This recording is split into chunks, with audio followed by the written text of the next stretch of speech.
I seek refuge with Allah for the accursed Satan. My Lord, expand for me my breast, and easy for me my task, and untie the knot from my tongue, that they may understand my speech. I have a conversation with my teacher today, and follows with the conversation about future sister tarbiyyan. Mena gorsi barsiisa, mena gorsi barsiisa. Egaa jettee si gorsaa barataa, inni dura rabbii kee sodaadhu hadaraa.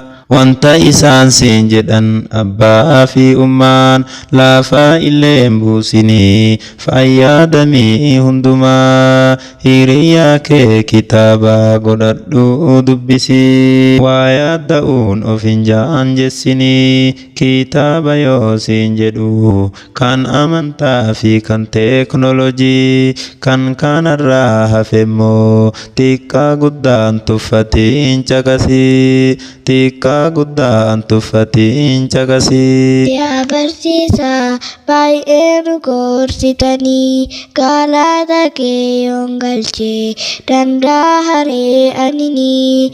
Yaa barsiisaa wanti nuti toltaniif nama hin tuffatanii, guddaaf ijoolleenis umrii si haa dheeressu rabbiin jaliilii barii. Yaa barataa Ubeydaaf Anasii, osoo hunduu akka keessan ta'ee barnootaan wa'adasii. Baay'ee natti toltanii barattoota keessaa isinii, rabbiin isin haa godhu doktora akka Zaakir Naayiksanii. Mee jabaadhaa ijoollee isiniis, mee jabaadhaa ijoollee isiniis. Yaa barsiisaa yaadi kee nama abdii hin qabnes suutaa jedhee ol kaasaa, wanni hunduu baheessaa inshaa Allah rabbiilleen bakka yaadnee nu geessaa.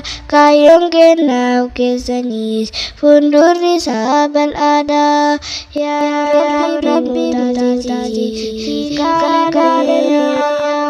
Inshaa Allah waa malee hin jenne kaanisi, dhiirtii abjuu mul'ata taa'u argaa jedha Oromooni, kanaafuu nam mul'attaan isinii. Yaa barsiisaa yoo duraatu kaayyoon keenya gara fuulduratti, my future is the last will be the first okay teacher.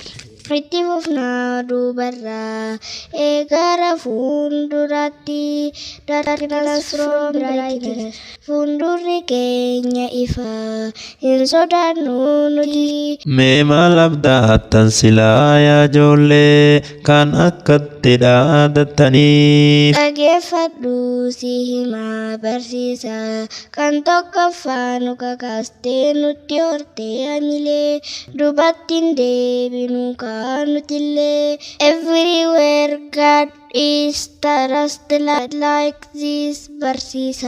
Dhugumaa dubbittiin rabbiin gargaarsifannaan, ni geettaa bakka yaadde ati.